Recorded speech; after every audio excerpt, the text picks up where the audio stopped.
Muli na naman dinadagsa ang Baguio City ng mga turista at bakasyonista nais doon sa lubungin ang bagong taon. At live mula sa Baguio, ngayon ang balita si Bam Alegre. Bam, gaano nakalamig dyan? Happy New Year! Maris, Happy New Year at good morning. 15 degrees yung huli kong check dito sa Baguio City. At para nga naman daw chill ang buong taon, bakit hindi na lang daw dito sa Baguio salubong ang bagong taon? Nanunuot na lamig ang naramdaman magdamag dito sa Baguio City. 15 degrees ang temperatura sa Session Road na buhay ang mga ilaw.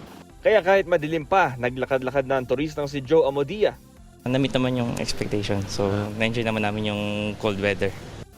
Para kay Ryan Salway naman, struggle is real sa pagkilos dahil sa sobrang ginaw. Sobra. Kung gusto nga pwede magdalawa ng jacket, hindi nga kami makaligo ng umaga, kailangan may mainit na tubig. Para naman sa maagang pampainit, nariyan ang classic strawberry taho na 50 pesos kada serving. Ang magtatahong si Rodolfo Valencia, sakay ng kanyang motorsiklo, paldo na ngayong holiday season dahil in demand ng strawberry taho sa mga turista. Mga turista po talagang pagdating nila, wow, strawberry taho, bili kami, ganun ba?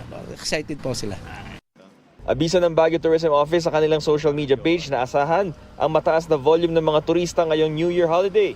Hinihikayat ang publiko na i-download ang BCPO View Baguio app ng Baguio City Police. May impormasyon dito sa mga schedule ng mga tourist attraction, pati ang real-time traffic situation at parking space availability sa Baguio City.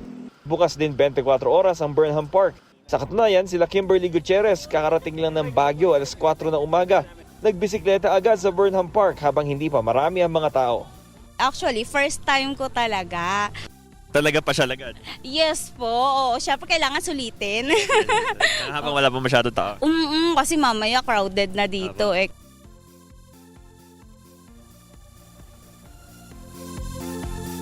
So Maris, meron ding New Year Countdown Concert Program na nakaschedule dito sa Melvin Jones Field sa Burnham Park. Simula yan, alas 6 ng gabi. Ito ang unang balita mula rito sa Baguio. Bam Alegre para sa GMA Integrated News. Happy New Year! Feng Shui, sir.